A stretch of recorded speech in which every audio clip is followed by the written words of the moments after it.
Esse é o grande papel, inclusive, do direito digital, né? Da gente desmistificar um pouco essa linguagem e tornar isso bastante acessível a toda a população, enfim, porque afinal é para isso que a gente existe, né? Para que evitar situações ruins, no nosso caso aqui do tema de hoje, evitar crimes, né, cibernéticos dentro do que é possível e quando acontece, como agir. Eu reputo que pelo menos aí nós tenhamos uns 60%, 70% de subnotificação.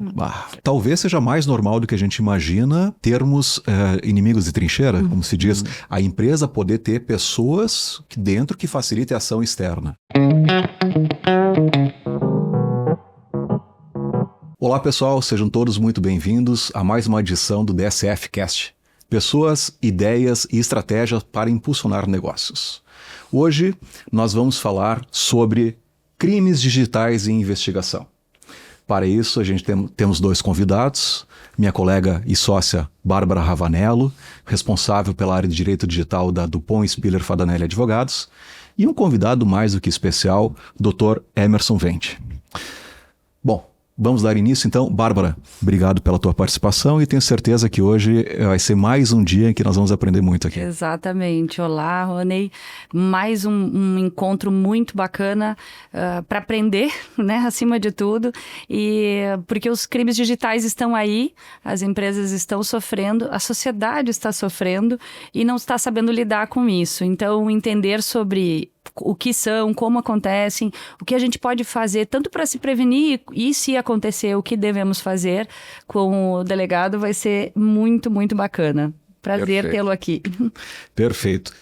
E o doutor Emerson Vente, então, lendo aqui rapidamente um resumo da atividade do doutor, ele tem doutorado e mestrado em Direito pela Universidade La Salle de Canoas, é professor do programa de pós-graduação em Direito da Universidade La Salle de Canoas, líder do grupo de pesquisas Teorias Sociais do Direito, editor-revisor da revista Direito e TI, Qualis B1 Capes, delegado de Polícia Civil do Estado do Rio Grande do Sul. É autor e coautor de várias obras, entre elas Dos Algoritmos à Inteligência Artificial, o Cybersistema da Internet e as Expectativas Algonormativas na Diferenciação Funcional do Direito. O outro livro, Investigação Criminal Cibernética no Brasil, Legislação, Estrutura e Desafio, e Ransomware 360, Abordagem Multidisciplinar da Extorsão Criptoviral. Dr. Emerson, muito obrigado pela sua presença, seja muito bem-vindo.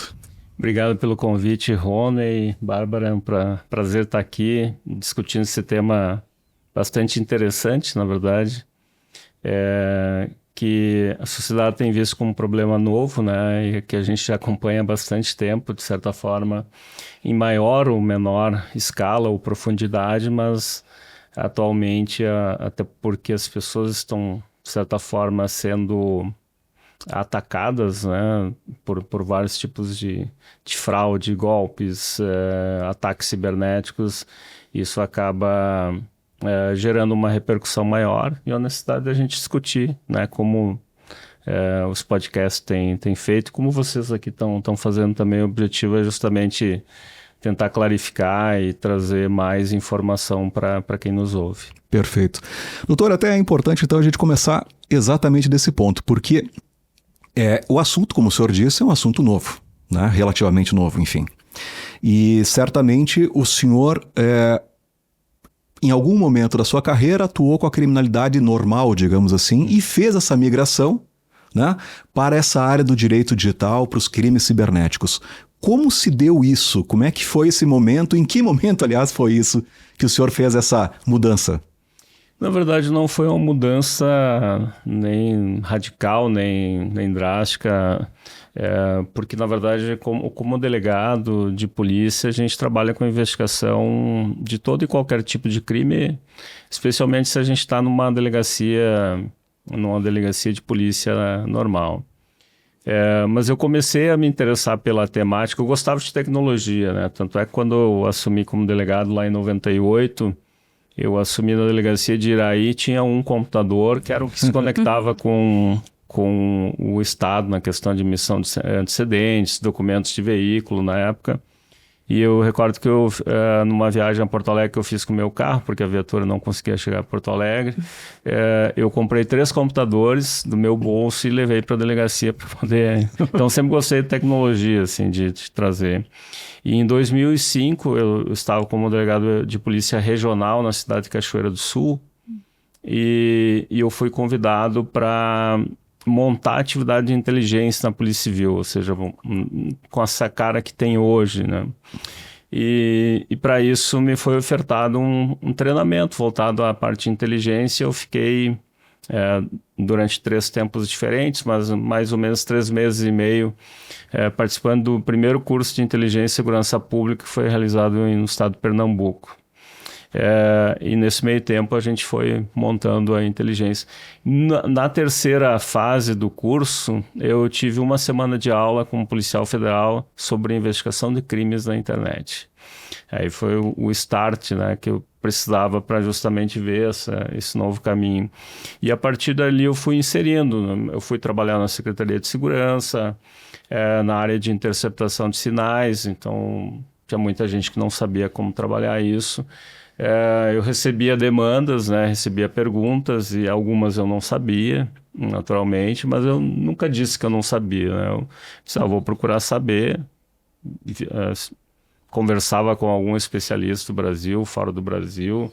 Lembro que na época, em algumas oportunidades, cheguei a falar com policiais da Itália, policiais do México, de algum outro lugar, que já tivessem passado por alguma questão relativa a isso. E também comecei a me aproximar bastante do setor privado que trabalha com cibersegurança, né? Quebrar o gelo, né? Porque a área de segurança pública ou investigação tem sempre um receio, né? De fazer uma abertura maior, tinha um receio maior, e eu comecei a ver que quando a gente tinha um problema de investigação digital, quem já tinha enfrentado esse problema era a área de cibersegurança, né? Então, ou seja, sabia qual a metodologia que o atacante tinha utilizado, quais os passos, quais os vetores de vulnerabilidade que ele tinha atacado. Isso me fez compreender essa necessidade de sempre, né, ter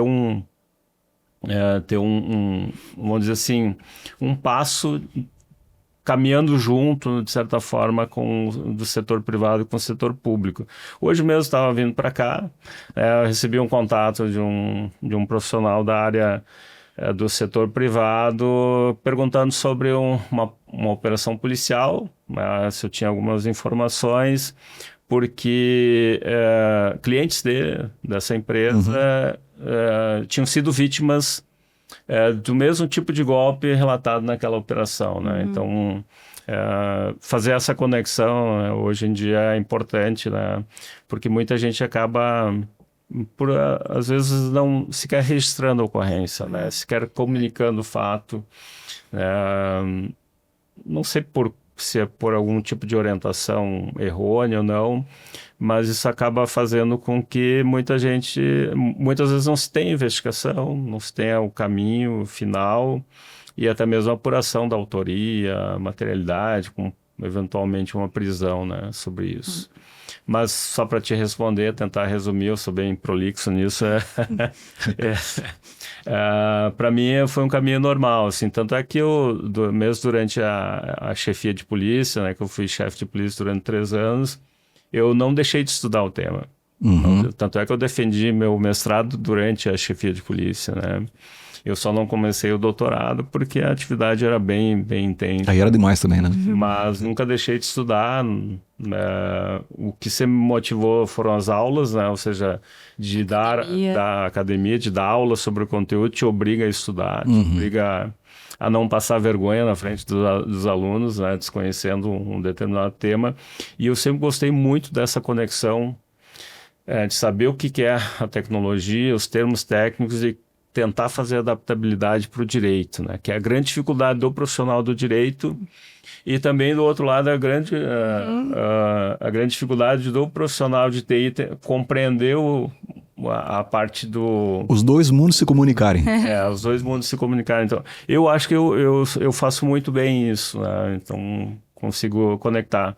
Tanto é que eu tenho um livro escrito com a professora Angela Kretzmann que foca justamente nessa questão da tecnologia e do direito, ou seja, mas é um livro mais voltado para o pessoal da tecnologia, para eles tentarem compreender o direito, né?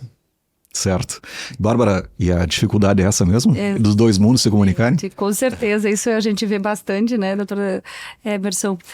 Especialmente porque são linguagens específicas, técnicas, que tem que observar isso, principalmente no seu mundo, né? Seja no mundo jurídico ou no mundo da tecnologia, são necessárias essas linguagens.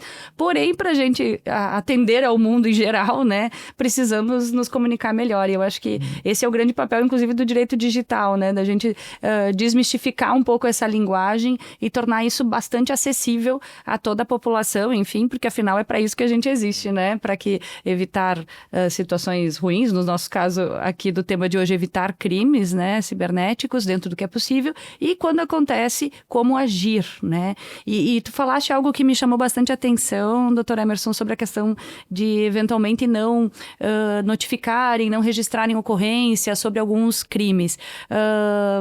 Isso, de fato, é uma preocupação, porque embora a ação precise ser bastante rápida, né, dos profissionais da área de segurança da informação, ou dos profissionais do direito, quando acontece qualquer tipo de crime, ainda assim a notificação é fundamental, ainda que a resposta não seja imediata, é a melhor forma da gente criar políticas para tudo isso, né? Enfim, é pelo menos a forma como a gente entende e orienta, né? Mesmo que seja um simples boletim de ocorrência, isso não pode deixar de ser feito. Até, Bárbara, para gerar demanda para o poder público, né? Ou seja, o poder público sem um dado, sem uma demanda, ele não tem resposta, mas se aquela demanda é persistente, de certa forma, vai obrigar o poder público em determinado momento, criar políticas voltadas para isso, né? Sabe, que, doutor, que a sensação, né? E aí não sei se isso é uma verdade ou não, né, Bárbara? Mas a sensação que nós temos, nós enquanto sociedade comum, né, não afeita aos crimes, ao dia a dia dessa atividade, se tem uma ideia de que o crime digital, ele é muito rápido, ele é muito instantâneo, ele pode acontecer em diversos lugares do mundo, o autor pode estar em qualquer lugar, e aí se tem uma ideia de que a polícia tradicional, ou a investigação tradicional, melhor dizendo, ela é ineficiente. Nem adianta eu registrar porque não vai acontecer nada, já perdi o meu dinheiro, só vou lá para registrar, perder tempo. Eu acho que é importante até desmistificar isso, né? Porque é importante ter esses números para conseguir fazer levantamentos e também é importante que a sociedade saiba que hoje nós temos estrutura já para fazer essas investigações, né, doutora? Na verdade, até tem uma lei de 2012 que foi aprovada junto com a lei Carolina Dickmann, né? Ou seja, a lei 2.735, que estabelece a obrigatoriedade dos estados criarem estruturas para isso, né? Alguns estados em 2012 já tinham estruturas, Rio Grande do Sul era uma delas, que tinha uma delegacia. Eu fui o primeiro titular lá em 2010, mas a partir dessa lei, embora não fosse uma lei programática, né, dizendo em tanto tempo tem que ser criado, qual estrutura, foi uma lei, né, um artigo de lei de certa forma genérico. Mas hoje, basicamente, todos os estados ou têm, né, uma estrutura ou tem pelo menos já prevista, né? Na época que eu defendi minha tese em 2023, que era voltado justamente a essa verificação da estrutura, tinha 2 estados que não tinham, né, estrutura ainda efetiva, que era o Mato Grosso do Sul e o Acre, né? Ceará já estava previsto, Rio Grande do Norte já estava previsto também. Rio Grande do Norte, recentemente eu fui ministrar uma aula inaugural lá para a Academia de Polícia, fazia um ano que a delegacia estava instaurada e eles já estavam pensando inclusive na questão do remolde, né? Aqui o Rio Grande do Sul começou com uma delegacia, hoje tem um departamento, né, criado agora em 2025. São Paulo é uma divisão, Minas Gerais é uma divisão. Quando a gente fala divisão é porque tem mais delegacias vinculadas, né? O Pará, que é um estado onde tem uma origem muito grande de fraudes, né, historicamente, foi o primeiro a colocar uma estrutura de departamento focado nesse enfrentamento aos crimes cibernéticos. O que tem, de certa forma, assim, ainda de carência, vamos dizer assim, a questão da capacitação e estrutura técnica. Quando eu falo isso, não estou falando dessas estruturas especializadas, que elas geralmente são criadas com viés já de gente já mais capacitada, ou que pelo menos vai ter uma capacitação voltada a isso.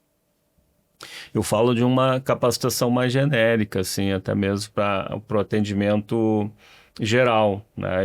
Justamente essa lógica, né, de poder chegar numa delegacia e ser atendido e fazer um registro de ocorrência, né? Eu mesmo, assim, eu costumo dizer, muitas vezes eu sou contatado nas minhas redes sociais dizendo, eu tentei registrar a ocorrência, disseram que não vão registrar porque não vai dar nada. Eu disse, bom, é um erro, o policial infelizmente errou porque é um crime ou uma tentativa de crime e ele deveria ter registrado, né? Mas hoje também nós temos a possibilidade de fazer tudo isso online. Né? Ou seja, inclusive, o Estado do Rio Grande do Sul há bastante tempo tem isso, né? delegaciaonline.rs.gov.br. Inclusive dá para anexar arquivos, né? Documentos, fotos, se não me engano até vídeo, dependendo da capacidade. Então, há uma possibilidade de fazer um registro de ocorrência, independente de se expor, pegar uma fila numa delegacia. Tem muita gente, Rony, eu acho que a Bárbara deve saber disso, porque ela deve atender clientes que ficam envergonhados. Exato. Pela questão de terem sido vítimas de fraude, né? E a gente brinca, né? Principalmente quando envolve alguma questão íntima, né? O golpe dos nudes, o golpe da novinha, manda uma foto lá para alguém que não devia ter mandado, aí é vítima de extorsão e acaba tendo medo de registrar, né? Medo não, vergonha de registrar. Medo também, né? Porque teoricamente às vezes pode existir até uma ameaça por trás, mas é importante que as pessoas registrem a ocorrência, né, para ter uma volumetria de dados confiável, né?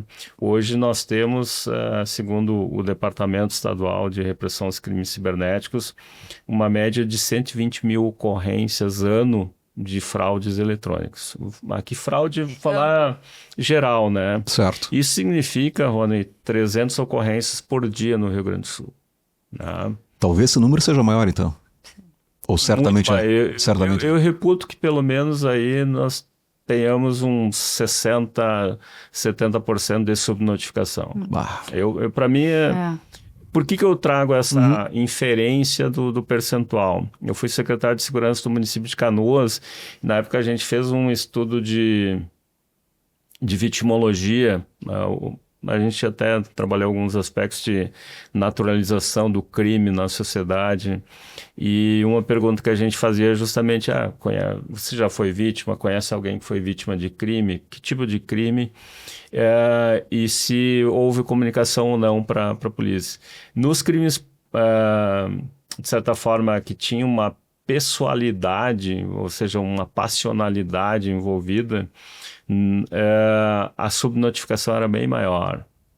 Ou seja, tinha alguma coisa de intimidade. Certo. Tinha algumas situações que assim, o percentual que a pesquisa levantou chegava a 80%, 90%. Já nos crimes patrimoniais, quando envolve questão de bolso, a pessoa parece, né, que valorizava mais e registrava mais. Então ficava uma média de 50%.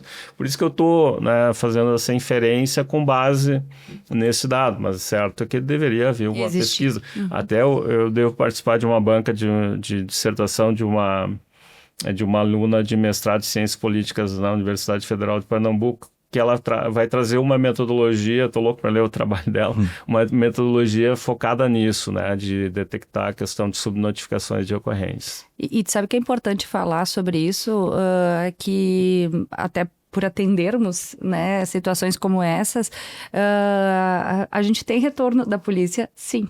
A gente é buscado, eu falo, né, empresas em geral, tem esse retorno e inclusive para buscar dados para depois auxiliar nas investigações.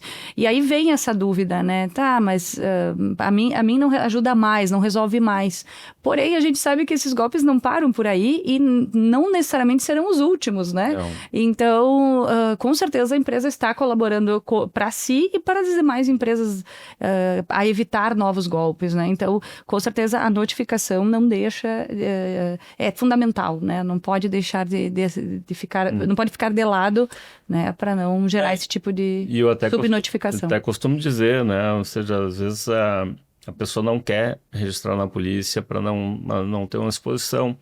Mas hoje até a própria lei, né, o próprio Marco Civil da Internet permite que, por exemplo, a pessoa procure um advogado, né, uma advogada, e que, com base lá no Marco Civil da Internet, com a representação legal, o advogado possa escolher uma produção antecipada de prova. Pode até fazer a própria investigação, Isso, né? pode, uma ação de obrigação de fazer, ou até mesmo assim, a questão da remoção de conteúdo, né? Que muitas vezes a pessoa só quer o conteúdo removido da internet. Só que a regra no Brasil, pelo Marco Civil da Internet, é a ordem judicial. E, claro, a gente usa muito nas questões de remoção de conteúdo as próprias exceções das próprias plataformas, né? A questão dos processos de autorregulação das plataformas. Isso facilita, de certa forma, muito o trabalho do advogado, só que a vítima não conhece isso, né? Então, por isso que é importante que ela procure um profissional especializado nesse sentido para uma boa orientação.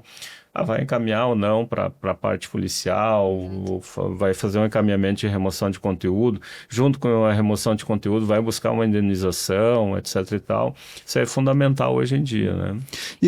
Desculpa, Bárbara, mas só para... quais são as principais vítimas hoje? É pessoa jurídica, pessoa física? Tem uma estatística a respeito disso? Eu desconheço propriamente, né? O que mais tem de dados são relativamente à questão propriamente pessoa física, né? Mesmo nos casos em que empresas são, de certa forma, atacadas. Vou dar um exemplo que ainda é muito comum, né? Ou seja, o CEO, o diretor financeiro de uma empresa, isso, vários me relataram isso, né? Diretamente e indiretamente. A empresa é contatada, ou seja, alguém de dentro da empresa é contatado, dizendo assim, eu sou fulano de tal, eu tive que trocar o telefone aqui, eu preciso fazer um pagamento urgente, utiliza alguma informação fidedigna, né, que buscou ou por redes sociais ou por banco de dados vazados, e às vezes o setor interno, né, da empresa acaba fazendo um repasse teoricamente emergencial para esse falso diretor financeiro ou falso CEO, e acaba gerando um prejuízo para a empresa, mas sempre envolve questões, de certa forma... Uma engenharia social, né? Engenharia social, uma questão mais pessoal, assim, por assim dizer. Então, por isso, né, a gente volta a falar na questão da prevenção, né? As empresas terem uma boa política de segurança da informação, estabelecerem isso através de um regulamento interno de segurança da informação, ou até mesmo estar no contrato de trabalho também, né? Que também não adianta só existir, ela não ser conhecida pelos seus funcionários, pelas pessoas que trabalham dentro da empresa de alguma forma, né? A culturalização, né? Tem algumas empresas que trabalham até a questão de gamificação disso, né? Ou seja, seguidamente mandam alguns e-mails para ver quem clica, né? E se clicou, perde pontos, né?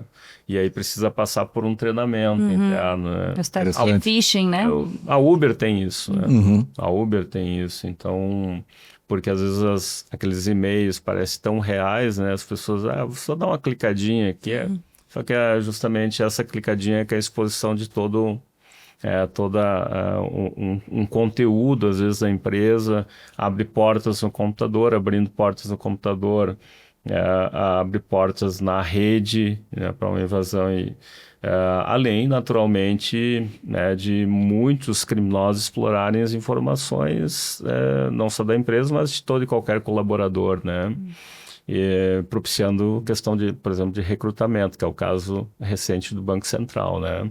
De empresa que prestava serviço ao Banco Central, um dos colaboradores foi recrutado, né, mediante valor financeiro, abriu as portas tecnológicas para justamente ocorrer uma fraude bilionária.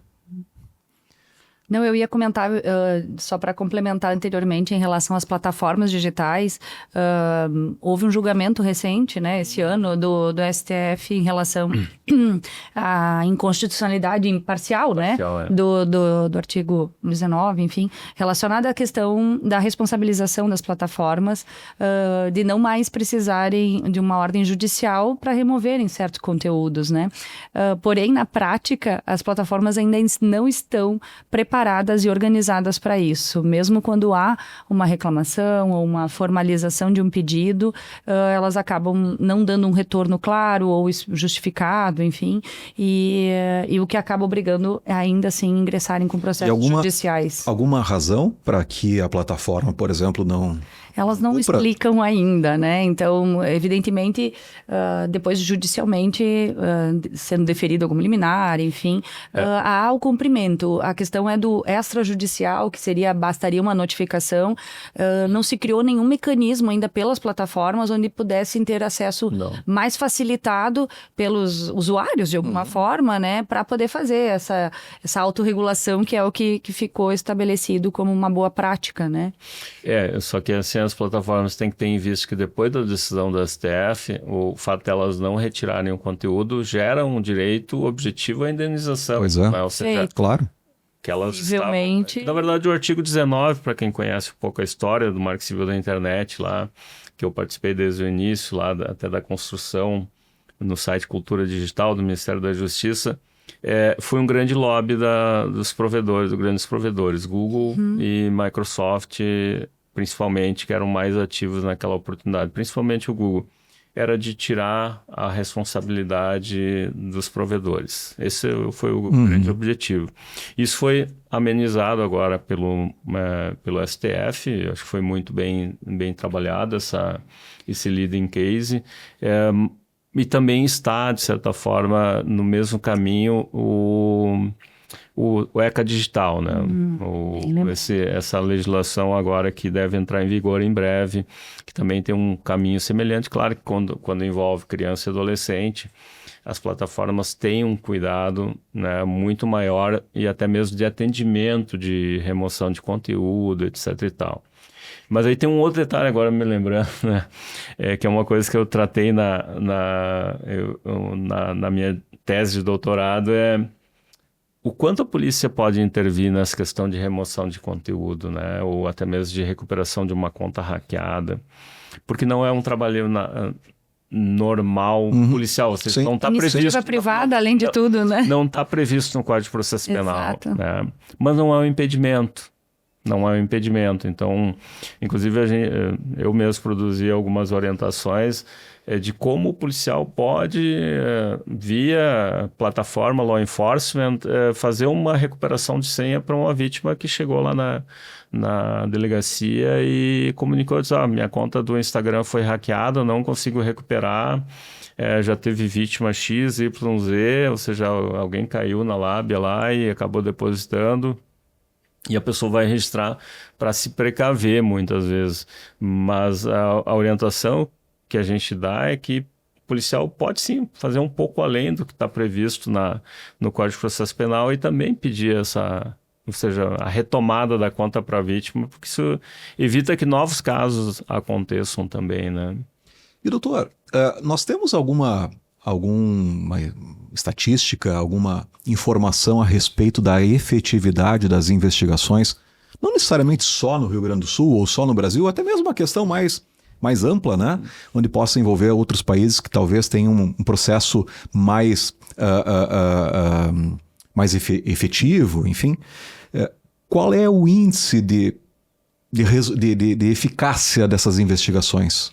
Olha, é um dado que não se tem ainda, até porque o próprio Ministério da Justiça, os dados que chegam, eles não são, de certa forma, contabilizados da mesma forma em vários estados, então nem todos os estados usam o mesmo procedimento, o mesmo... Metodologia para registrar. Então, o que o Ministério, muitas vezes, da Justiça tem lá é que, por exemplo, os estados do Norte e Nordeste têm o mesmo programa, né? Utilizam lá o PPC, que é um programa do Ministério para fazer o registro de ocorrência, procedimentos. E aí, para os outros estados, por convênio, dependem do envio dessas informações. E cada estado acaba, de certa forma, às vezes categorizando de uma maneira diferente de outro estado. Então não se tem isso, de certa forma, entabulado hoje no Brasil. Certo é que se a gente for verificar os principais veículos de comunicação hoje, as operações policiais feitas pelas polícias civis e também pela Polícia Federal são muito direcionadas para a questão do enfrentamento dos crimes virtuais, né?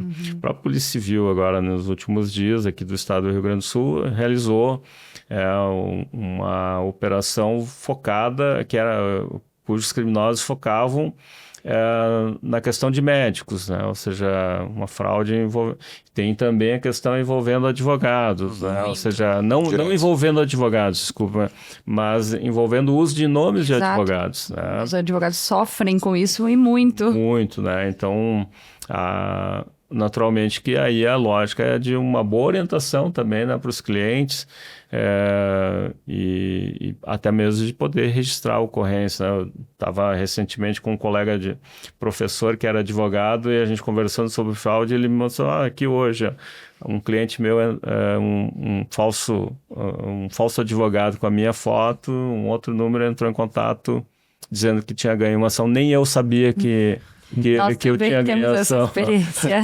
infelizmente. E aí, mas ele já tinha avisado para os clientes, para a base de clientes, essa possibilidade. Então, claro, isso é importante, né? Também ter essa comunicação. Tanto é, Rony, que se você olhar no meu perfil do Instagram lá, uma das primeiras coisas que a gente orienta a vítima a fazer é comunicar por qualquer meio, familiares, amigos, estão usando o meu perfil, estão usando minha foto numa conta falsa do WhatsApp. É para que ninguém caia, entendeu? Para que não tenha um prejuízo. Depois, né, se precaver em relação a revisitar senhas de redes sociais, etc. e tal. E aí um terceiro, vamos dizer, terceiro momento vai no banco, seja virtualmente, verifica se não aconteceu nada. Tem muita gente que vai primeiro procurar a polícia, diz, não, é legal, pô, que bom estar confiando na polícia, mas faz lá o terceiro e quarto ato, porque antes te precaver, comunica, verifica, faz uma revisão dos acessos, porque é fundamental tu já chegar com toda essa análise para um registro de ocorrência também, né? Eu acho que é legal nesse ponto, doutor Emerson, que para as empresas a gente tem visto isso, além de recomendado isso, essa divulgação de que estão sofrendo algum tipo de golpe, que estão copiando algum perfil, que estão usando algum site indevidamente, mas que isso seja divulgado nos seus canais de comunicação de forma ampla, sites, perfis de redes sociais, enfim, da forma mais ampla possível, porque isso é utilizado depois pelo judiciário como algo positivo, é visto como algo positivo de informar os seus demais clientes, consumidores, sobre a possível fraude, e isso evitaria novas fraudes com outros clientes e fornecedores. Na conduta que as empresas, no caso, que é a nossa maior conversa aqui, devem adotar. Perfeito. Né? Porque é isso que o judiciário depois avalia, a questão da postura da empresa em relação ao ato, né? Ok, ela está sofrendo, né, um golpe, uma fraude, ela é vítima, mas o que ela fez depois disso, né? Quais foram as suas próximas ações? Então, inclusive nas questões cíveis, né, de indenização, porque, obviamente, isso se desdobra em diversas ações judiciais, ou cobranças, ou reclamações de clientes, fornecedores, consumidores de forma ampla. E o judiciário vê isso com bons olhos. Não, olha só, tudo que estava ao alcance da empresa foi feito, tem um perfil verificado, tem um perfil efetivo, que divulga, e obviamente manter a prova de tudo isso, porque às vezes essas ações podem demorar a aparecer e isso precisa ser demonstrado oficialmente no judiciário, mas isso é muito bem visto. E, doutor Emerson, Hoje, as investigações, elas são reativas ou é possível a polícia trabalhar de forma preventiva? Porque a ideia que se tem é que os autores de crimes digitais, cibernéticos, eles estão sempre um passo à frente. E a sensação que nós temos é que tanto a cibersegurança, que nós conversamos no programa anterior, né, Bárbara, ela é reativa ao que, aos problemas que acontecem. Né? Então, o agente ele está um passo na frente, ele cria o problema, cria a situação em que gera um dano para alguém, e aí depois disso a cibersegurança encontra a solução para evitar aquilo, e a investigação vai investigar aquele fato. Existe uma prevenção hoje ou ela é reativa?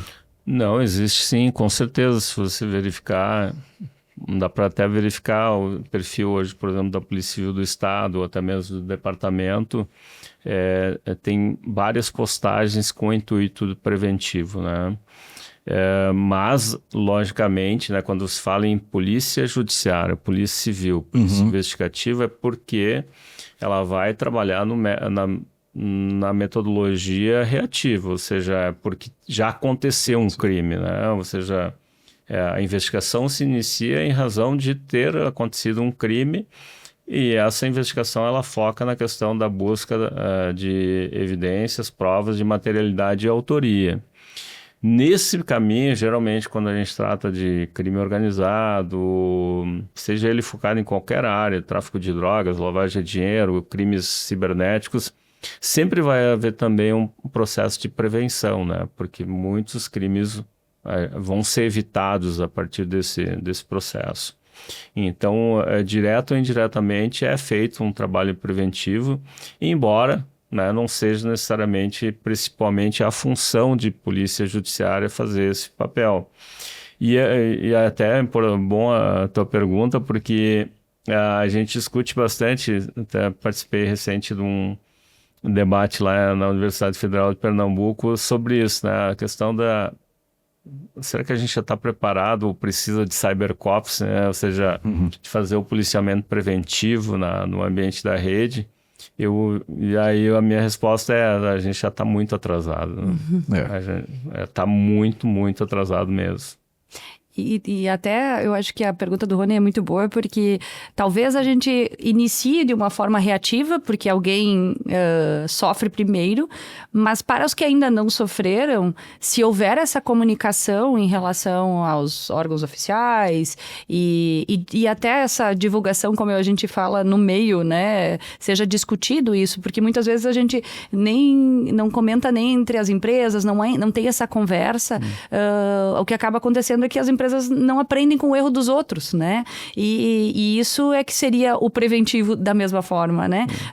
O quanto é positivo essa divulgação. A gente sabe que é duro falar de uma falha, porque a gente olha muito pela parte da vergonha, do sofri, não estava preparado, posso parecer não profissional, mas ao contrário disso, é vítima. E, portanto, a gente pode, com essa ampliação das comunicações, das trocas entre as empresas, aprender muito com isso e aprender mais rápido, né? E sem falar, então, nas questões de comunicação com o poder público para as definições de políticas em relação a isso e até investigações, apoiar a investigação de outras empresas, né? De outros crimes em relação ao que ficar já investigado em relação ao outro, né? Poder agir preventivamente. Nesse sentido, Bárbara, é claro que as pessoas jurídicas, as empresas, elas devem, né, atuar de forma preventiva. Devem ter uma série de protocolos de governança, certo? Para evitar ao máximo isso acontecer. Correto. Mas a gente sabe que às vezes não é suficiente e vai acontecer alguma coisa. Como que as empresas, por exemplo, podem auxiliar depois na investigação? Elas podem fornecer elementos, podem ajudar. Como é que deve acontecer isso? Vamos primeiro justamente nesse caminho que a Bárbara trouxe sobre a questão da prevenção e essa atitude importante, né?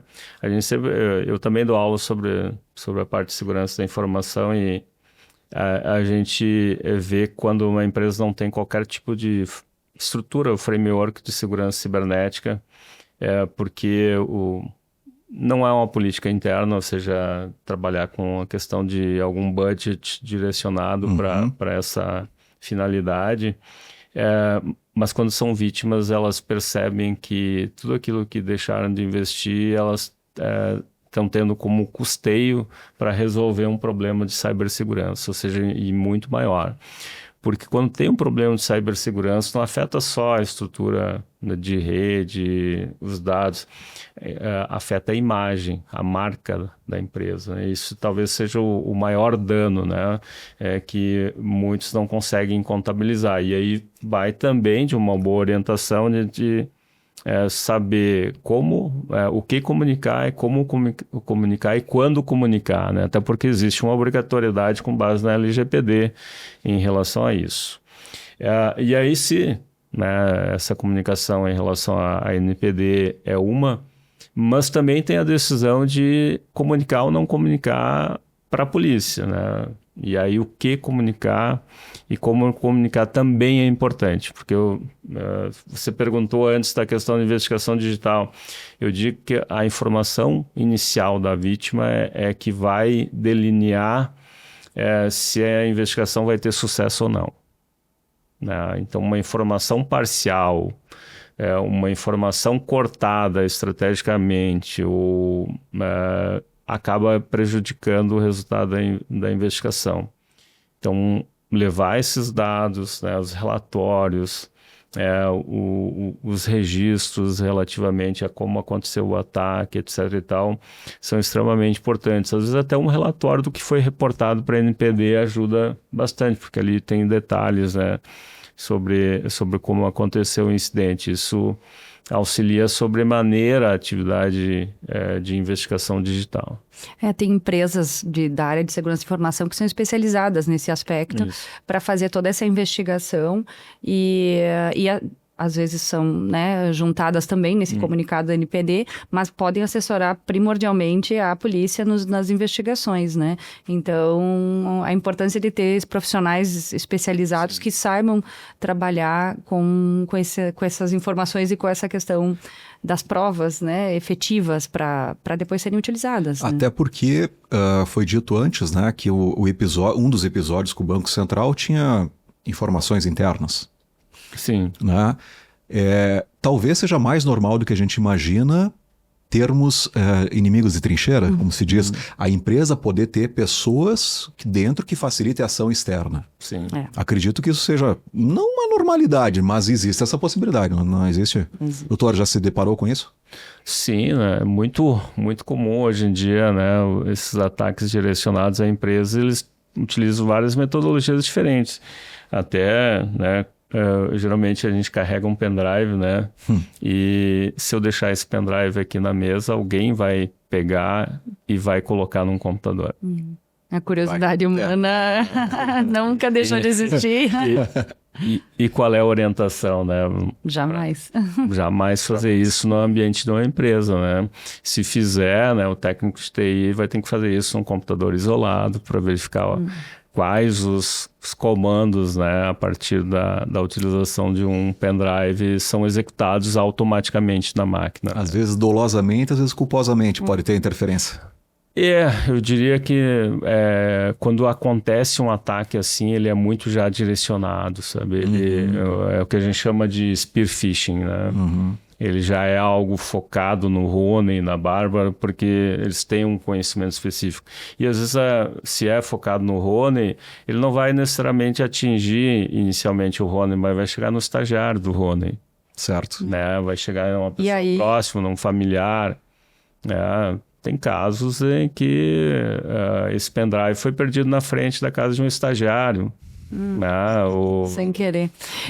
O que me chama mais atenção, e aí reforço, né, algo que a gente já vem falando sobre isso, a importância, então, dessas políticas de segurança, de profissionais de segurança da informação, de ter profissionais, né, preparados dentro das empresas ou que trabalhem para essas empresas, porque a segmentação das permissões, né, de qualquer software são fundamentais.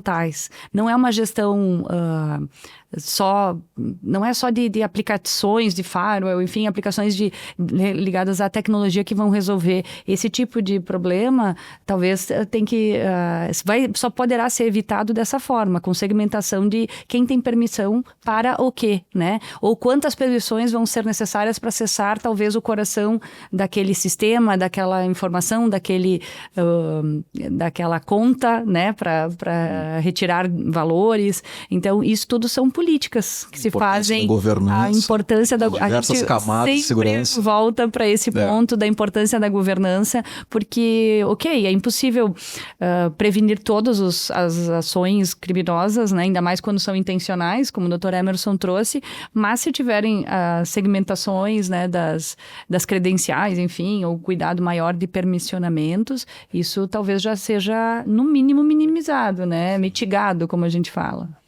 E existe algum canal mais vulnerável, por exemplo, e-mail, é a rede social, é o WhatsApp, mais vulnerável ou talvez mais usado? Não é um canal, na verdade, o mais vulnerável é o ser humano. É o ser humano. O ser humano... A pecinha. Eu sempre digo, o ser humano é um animal de hábitos, né? Se você conseguir descobrir o hábito dele, certamente sabe descobrir alguma vulnerabilidade e explorar isso de certa forma, né? Então, é claro que existem plataformas que têm vulnerabilidades, de certa forma, no seu uso, principalmente, né? Aí a gente entra naquela coisa para mim é óbvio, né? O simples, a questão de não ter a mesma senha, né? Para várias aplicações, usar um gerenciador de senha, de utilizar um duplo fator, um multifator de autenticação, né? Até te perguntar, tu chegou a olhar nos últimos 10 dias no teu celular se tu tá com todos os aplicativos atualizados? Não. Eu espero que eles atualizem automaticamente. Não é assim que funciona. Não é assim que funciona. Nem os mais renomados e melhores máquinas. E aí, claro, tu faz isso no teu celular, vamos dizer que tu faça isso regularmente. As pessoas não fazem, né? Mas o ideal seria fazer. E no teu computador? Menos ainda. Né? Menos ainda. Então, o importante... Eu vou provocar, né, doutor Emerson? E os e-mails antigos, criados há 20 anos atrás, quem é que revisa ele para ter um duplo fator de autenticação? E às vezes é bem esse que está conectado com a tua conta principal de telefonia, né? Ou de aplicativo, de rede social. Então, o próprio número de telefone, né? A gente tem que ter um pouquinho mais de cuidado, porque às vezes a gente espera que as operadoras façam por tudo por nós. Hoje elas criam, né? Essas operadoras tradicionais já criaram alguns mecanismos para a atualização dos seus recursos de segurança para o telefone, porque elas também começaram a ser vítimas também de processos judiciais, porque estavam enfrentando enxurradas, né, de golpes ligados à telefonia mesmo. Então, todos são possíveis de sofrerem golpes. WhatsApp, e-mail, enfim. Mas isso só vai mudar com cultura. Com cultura. Com certeza. Aí nós temos que fazer o quê? Muita divulgação, muita informação. Claro que a pessoa que sofreu um golpe, essa vai estar um pouco mais atenta. Mas a gente não quer que todo mundo sofra o golpe para aprender, né? Porque são muitos golpes, né? Exatamente. Não dá para sofrer todos. Mas é só pela informação, doutor. Na verdade, assim, é claro que até na minha pesquisa de mestrado eu me lembro que uma das perguntas, né, que eu fazia para quem estava respondendo o questionário é sobre a questão de... A ideia era verificar se a pessoa sentia medo ou risco, né? Ou se percebia o risco, né? E aí me surpreendeu até um retorno na época, porque isso era 2015, 2016, 2015. O Facebook ainda era muito utilizado, né? Era a principal rede social no Brasil naquela época. E me chamou muito a atenção que as pessoas mais velhas eram as que mais diziam que tinham cuidado na questão da utilização de redes, porque elas estavam começando, então elas tinham um cuidado maior, né? Isso não impede, naturalmente, dos criminosos explorarem informações como tem explorado, né? Sim. As coisas em relação ao pessoal ainda mais velho, que hoje os bancos estão exigindo que criem contas virtuais, etc. e tal. Assinatura digital. Para eles é bem delicado. Para eles é bem delicado isso, né? Então, acaba sendo um fator de vulnerabilidade que precisa ser bem trabalhado. E em 2023, se não me engano, em janeiro de 2023, a gente tem a edição de uma lei, que é a lei chamada de Política Nacional de Educação Digital. Aí eu pergunto para o nosso ouvinte, alguém já ouviu falar dessa lei? Já viu alguma aplicação em relação a ela? Pode perguntar para mim, eu não ouvi falar. Perfeito, eu ia te perguntar, mas não quis te colocar numa situação delicada, mas veja bem, você é um profissional do direito, né? Não ouviu falar dessa lei, que é uma lei que, de certa forma, também obriga, por exemplo,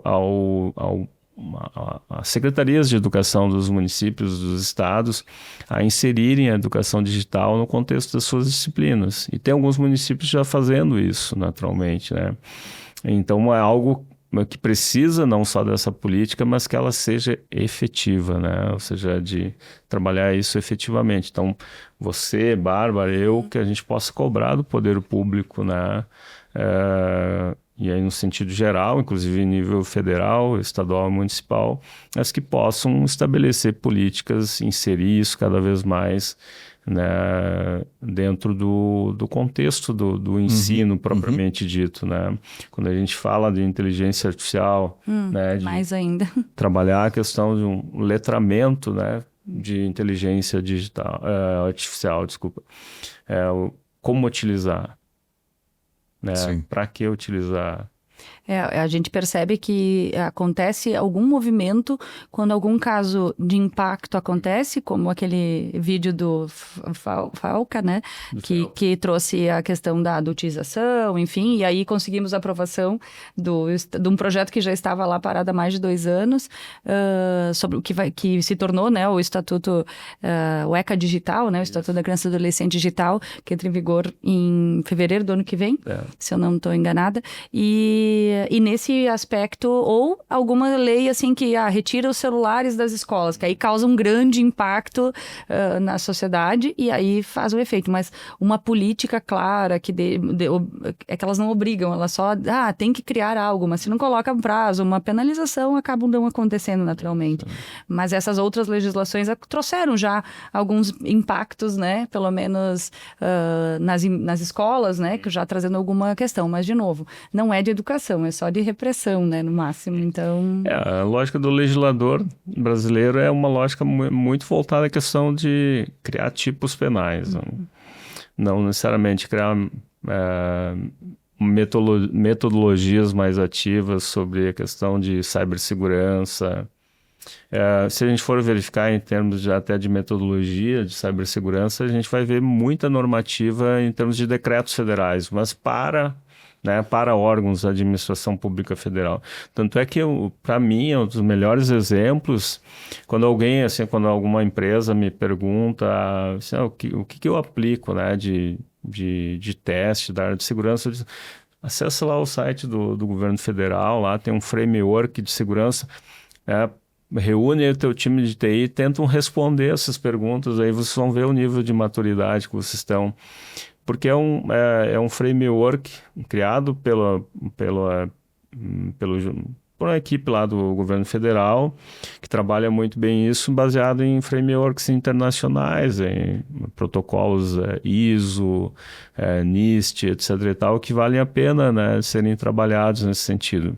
E, naturalmente, né, quer fazer alguma coisa mais aprofundada ainda, busca uma consultoria, porque vai descobrir teu nível de maturidade, vai poder evoluir, porque é um nível máximo, né, que vai envolver não só a empresa, clientes, fornecedores, colaboradores, que é o que de certa forma interage com a empresa hoje, né? Então esse frame que o senhor falou, utilizado pelo governo federal, leva em consideração algumas experiências externas, né, de outros países e tal. Nesse sentido, como que o Brasil está classificado, entre aspas, nessa maturidade digital? E se nós temos hoje algum país, enfim, que seja um benchmark de evolução digital, de maturidade, de cultura digital, enfim, onde que as investigações, digamos, também sejam uma referência. Temos isso ou não temos? Ou está todo mundo igual? Na verdade, assim, é que cada país tem tem uma certa peculiaridade, mas o Brasil ainda tem muito a evoluir em termos de maturidade nesse sentido. O Brasil de um cliente, de certa forma, de metodologias de ataques criminosos hoje, em algumas situações, especialmente de engenharia social e de alguns códigos maliciosos, também está exportando, né, conhecimento. Então está sendo, de certa forma, ator nesse sentido, né, propiciando aí um crime as a service, propriamente dito, né, que isso, de certa forma, me preocupa, mas, naturalmente, que a gente tem... Eu sempre digo assim, às vezes a gente vai em busca, sei lá, ouve um cara do serviço secreto de tal país, né? E aí, quando ele vai me trazer uma coisa diferente, né? E aí, chega no final da fala deles, pô, mas a gente já faz isso, né? A gente já tem essa perspectiva. Então, é claro que é importante ouvir perspectivas internacionais. Se a gente pegar a Europa tem uma preocupação muito grande com proteção de dados há muito tempo, né? É de lá que veio a Convenção do Cybercrime, é de lá que veio o Regulamento Geral de Proteção de Dados, que são referências normativas que a gente tem aqui no Brasil. E, naturalmente, a gente se espelha, de certa forma, nesse sentido, mas a gente tem peculiaridades locais, né? A gente tem linguajar jurídico próprio. Então, às vezes não adianta a gente pegar um conceito que está lá na Convenção de Budapeste e tentar aplicar para cá. Seria até desrespeitar a própria estrutura normativa nacional, né? Então, a gente precisa adaptar naquilo que é possível, naturalmente, né? Então, nesses termos, eu volto naquele contexto lá, a gente precisa de capacitação e estrutura. Ou seja, profissionais nessa área. Hoje a gente tem vários. Eu me lembro que lá atrás, lá em 2011, 12, quando eu lancei meus 2 primeiros livros, um baseado em investigação de crimes cibernéticos, outro em inteligência e investigação de fontes abertas, eram os únicos livros no Brasil, né, sobre isso. E hoje a gente vê, de certa forma, uma grande quantidade de textos, autores produzindo sobre isso, felizmente. Nem falo em termos de concorrência, porque não existe concorrência, porque são trabalhos, né, que vieram e complementaram, até melhoraram o que a gente desbravou naquele momento, né? Então, é importante que tenha realmente hoje essa possibilidade de qualificar profissionais do direito, né? Sim. E quando a gente fala em qualificar polícia, não é só polícia, né? É qualificar Ministério Público, claro. Judiciário. Eu recentemente coordenei, a pedido da Júri, da Escola da Júris, um curso, né, de aperfeiçoamento de magistrados, trazendo justamente essas informações mais tecnológicas. Então veio professor do Rio Grande do Norte, veio de Goiás, veio de São Paulo, ou seja, profissionais que vieram trazer um conteúdo diferente e que também, o que é importante, quebrar esse gelo, as plataformas, né? As plataformas tipo Microsoft, TikTok, Discord, entre outras, né? A gente precisa, de certa forma, trazer eles também para o debate, né? Criar essas pontes, né? Criar essas pontes para justamente... a gente sabe que eles têm, às vezes, conhecimento, não digo conhecimento, mas tem um posicionamento bem rígido sobre determinados conceitos. A gente não vai mudar isso, naturalmente. Mas trazer eles para o debate, compreenderem a realidade brasileira, né? Determinados aspectos que só existem na internet brasileira, como a questão do CGNet, né? Ou seja, do provedor local, de Bento Gonçalves, que dá o mesmo IP para todo mundo e que para identificar uma pessoa precisa registrar a porta lógica, que se essa informação tem que vir do provedor, é importante. E que esse provedor precisa atender também a decisão da STJ de guardar a porta lógica, mesmo que o Marco Civil da internet não diga isso, que é o que os provedores dizem, o Marco Civil da internet não diz isso, por que eu vou guardar? E aí eu pergunto, vocês dois são profissionais do direito, uma lei precisaria prever a guarda de uma porta lógica? Um dado, né, importante. Um dado tão importante que faz parte do trabalho dele, né? Do log, faz parte do registro para identificar um autor de um crime, de um ato danoso na internet. Na verdade, ele deveria se preocupar com isso e se defender, inclusive. Independente da legislação. E sabe, Rony e Dr. Emerson, a verdade é que na área de tecnologia, ela é mundial.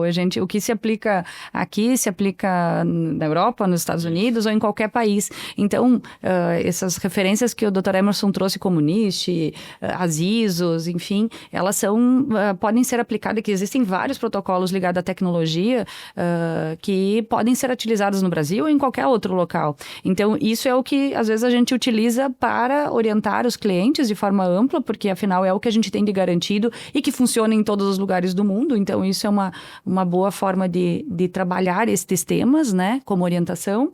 E assim, até falando ainda, né, sobre a questão de países mais desenvolvidos ou menos, né? A gente tem países muito mais desenvolvidos porque sofreram mais no passado e se obrigaram a se digitalizar antes, né? A gente tem como exemplo a Estônia, por exemplo, é um país altamente digitalizado por sua população. Então, os serviços públicos todos são digitais, então, naturalmente, acaba que a população tem uma consciência digital muito maior. E aí, se espera, né, nesses casos, que tenha uma segurança maior também. Mas a gente está caminhando favoravelmente. Em agosto foi publicada a legislação, que é a Política Nacional de Cibersegurança, que era algo que a gente esperava há muito tempo. Então, assim, acredito que o Brasil hoje enfim, alvo de muitos crimes digitais, é verdade, mas, ao mesmo tempo, está se caminhando para uma busca de soluções um pouco mais nacionais, né? De alguma forma, através de políticas também, não só da iniciativa privada ou de ações mais pontuais, né? Agora, tudo leva tempo para dar retorno efetivo. E, pessoal, e que orientação a gente poderia trazer para quem está nos ouvindo? Do ponto de vista das empresas, a gente já sabe, já conversamos, existem a governança para ser tratada, existem pessoas dentro da empresa provavelmente dedicadas a isso, enfim, existe uma série de ferramentas disponíveis. Mas a pessoa física, né, o Rony, que não atualiza os apps do seu celular, o que vocês orientariam, por exemplo, assim? Olha só, mantenha o teu celular atualizado, duplo grau de verificação, duplo fator de verificação, enfim, o que eu posso fazer para tentar evitar cair algum golpe? Quer começar? Agora eu vou deixar a doutora. Imagina. Rony, assim, são questões muito... tem diversas coisas a serem feitas, né? Mas acho que começando com aquilo que tu já trouxeste é um bom começo. E o Dr. Emerson já falou antes, né? Não usar a mesma senha para todos os aplicativos. As senhas não podem ser Louvre, como a gente viu essa semana. Sensacional essa. Aliás, quiser falar só um minuto sobre isso, porque talvez alguém não saiba. Todo mundo buscando explicações sobre o assalto, enfim, no Louvre, né? E das joias, enfim, e o sistema de segurança, que, né, é um dos fatores que colaborou muito, porque não houve nenhuma disparo de problema. A senha de verificação era Louvre. Então, dentro do Museu do Louvre, acredito que isso seria muito óbvio, né? E isso, infelizmente, é muito comum, tá? Como prática das pessoas físicas. físicas utilizarem a mesma senha ou utilizarem senhas muito óbvias como o seu próprio nome, sua data de nascimento, data de nascimento de um filho, coisas que são facilmente descobertas nas redes sociais. Então não precisa nem invadir o teu celular para descobrir coisas muito simples sobre a gente. Então esse é um primeiro começo, né? Esse duplo fator de autenticação, eu acho que é legal de falar porque ele serve muito para as pessoas físicas, não é algo difícil. Todas as plataformas já criaram algum mecanismo, né? Para além se tu acessar do teu aparelho, tu vais conseguir acessar diretamente. Mas qualquer pessoa acessar por outro aparelho, outro local, ela vai exigir essa senha, é uma segunda senha, para te poder acessar e efetivamente os teus... E aí serve para redes sociais, serve para WhatsApp, e-mail, ou sistemas até de outras coisas que tu usa para tua vida pessoal, né? Sistemas da empresa, por exemplo, também pode exigir esse tipo de mecanismo. E é legal tu ter falado sobre isso, porque embora esteja começando a ser falado sobre isso, a jurisprudência, enfim, e as próprias plataformas falam que quem não utiliza esse tipo de solução, ele não está se cuidando. E ele talvez não vai ser indenizado, porque ele não fez o mínimo de prevenção que se exigia da pessoa sobre isso. Então, as plataformas, em relação às empresas que não têm o duplo fator utilizado no seu dia a dia, na sua administração da nuvem ou do que for dentro da empresa, elas não recebem qualquer assessoria ou indenização ou, enfim, são cobradas naturalmente porque não observaram uma política mínima em relação à sua segurança, né? Vou deixar essas duas dicas aqui de senha e de duplo fator para o Dr. Emerson complementar. Não, na verdade não tem, além da necessária atualização, né? Porque é uma forma de... Se um aplicativo está sendo atualizado, um sistema operacional está sendo atualizado porque alguma vulnerabilidade foi detectada, alguma questão... Não é só uma questão de estética, né? Do software. Então é importante essa atualização ali, né, do sistema. E o que eu falo, que a doutora Bárbara falou, basicamente é o óbvio, né? Seriam obviedades assim que não podem ser esquecidas e que talvez por serem obviedades muita gente acaba relaxando com isso. E aí, transportando isso para o mundo corporativo, uma, para mim, obviedade seria, né, a empresa também ter um sistema de controle, né, direto sobre todos os dispositivos que eventualmente são utilizados pelos colaboradores. Não só os seus, ou seja, o que a empresa está dando para o colaborador para que ela faça o trabalho, mas eventual dispositivo do trabalhador que está sendo utilizado no ambiente de trabalho ou para o trabalho. Ter uma política voltada para isso vai, de certa forma, ser um fator importante para evitar problemas para essa empresa. Isso aliado à questão da utilização de registros, multifator de autenticação, etc. e tal, para mim, é uma obviedade, naturalmente, mas é claro que depende de um pouco de investimento para empresas. Assim como depende de investimento como a questão de um gerenciamento de senhas, né? Mas mesmo para usuários que têm poucos aplicativos, né, nós temos gerenciadores de senha gratuitos na internet aí, que permitem que a gente possa cadastrar uma senha diferente em cada uma das aplicações. Eu uso há muito tempo que eu pago um gerenciador de senhas, porque há muito tempo eu tenho mais de, contas em várias redes sociais e vários serviços diferentes. E ele me alerta, né, quando uma senha minha vazou na internet, quando está lá na Deep Dark Web. Né? Então, para mim é importante, né? Uma forma de me precaver também para problemas futuros. Tem semanas que é constante o ataque, a tentativa de acessar meu e-mail, minha rede social. Então, tem que ter um cuidado nisso, porque para o criminoso seria um trunfo muito grande ter a conta do delegado Emerson hackeada na internet. Então, eu me cuido muito mais do que outras pessoas. Perfeito. Bom, pessoal, o tempo voou aqui, né? A conversa foi muito boa. Já passamos de 1 hora de bate-papo. Nossa. Caramba! Eu acho que a gente abordou os principais pontos aqui. Então, eu acho que a gente poderia fazer um encaminhamento, e aí eu peço para cada um dar o seu recado final, dizer como é que as pessoas podem seguir vocês nas redes sociais, como é que podem aprender mais sobre esse conteúdo, o que vocês produzem de conteúdo para o público em geral. Bárbara, por favor. Obrigada. Obrigado pela participação. Então, pessoal, dizer que esse é um tema que quanto mais a gente falar, quanto mais a gente conversar, isso tem que se transformar em educação.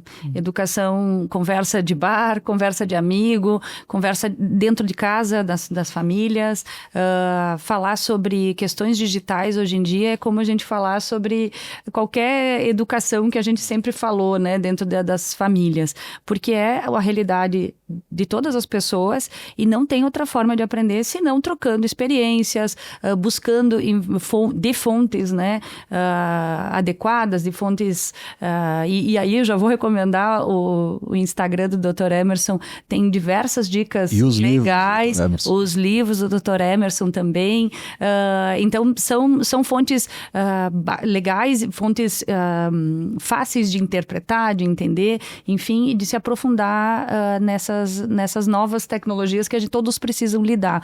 Não é, infelizmente, né, não é porque a gente já, talvez uma pessoa mais velha, enfim, porque todos vão ter que utilizar de alguma forma, algum mecanismo, né, um WhatsApp, uma rede social, e isso exige alguns cuidados a mais, né? Então, deixar também os canais da DSF, né, da própria equipe do Direito Digital, que publica e-books a respeito disso, bastante voltado já para as empresas, então, e tem um podcast, agora também tem o Instagram, enfim, sempre teve, né, o LinkedIn e o Spotify, que é onde a gente também tem a divulgação do nosso podcast e do YouTube, que é a outra forma de nos achar. A minha rede pessoal é Bárbara Ravanello, tem no Instagram, tem no LinkedIn, só procurar que acha fácil. Obrigada mais uma vez e muito obrigado, Dr. Emerson, foi um bate-papo maravilhoso. Doutor, obrigado. Eu é que agradeço, Rony e Bárbara. Debate muito, muito profícuo, né? Importante nos dias atuais. Não tem necessariamente uma reflexão final, né? Mas deixo aqui uma provocação para as pessoas verificarem, né, no seu contexto, até pessoal, familiar, quais os cuidados que estão sendo tomados, de certa forma. O criminoso, ele busca informação. Se a gente deixa a informação visível, ele vai utilizar contra a gente, né? Essa é a lógica, infelizmente. Nós somos animais de hábitos, como eu falei, e certamente esses hábitos, eles são acompanhados, né, no mundo virtual e muitas vezes usados contra nós. Então é importante que a gente tenha, né, um cuidado em relação a isso, de certa forma, especialmente no âmbito quando envolve questão de família propriamente. Sigam nas redes sociais, naturalmente, também é Emerson Vent, basicamente todas as minhas redes têm esse nome de usuário. Lá no LinkedIn, no Instagram, Facebook, mais LinkedIn e Instagram mesmo. Também tem uma plataforma onde tem alguns treinamentos que são ministrados por mim, por outros professores, que é wbeduca.com.br. Certamente vão poder encontrar vários cursos focados também nessa área de investigação digital, na parte de inteligência, investigação em fontes abertas, e tudo que possa auxiliar, inclusive, né, escritórios de advocacia numa investigação patrimonial com base em fontes abertas, raspagem de dados na internet, dentre outros treinamentos que a gente deixa disponível lá. Perfeito. Obrigado novamente, Dr. Emerson, foi um prazer. Uma honra, na verdade, tê-lo aqui. E agradecemos a todos pela audiência. Pedimos que sigam a Dupont Spiller Fadanelli em suas redes sociais, Instagram, LinkedIn, Facebook, nosso canal no YouTube e também no Spotify, DSF Cast. Muito obrigado a todos e até a próxima.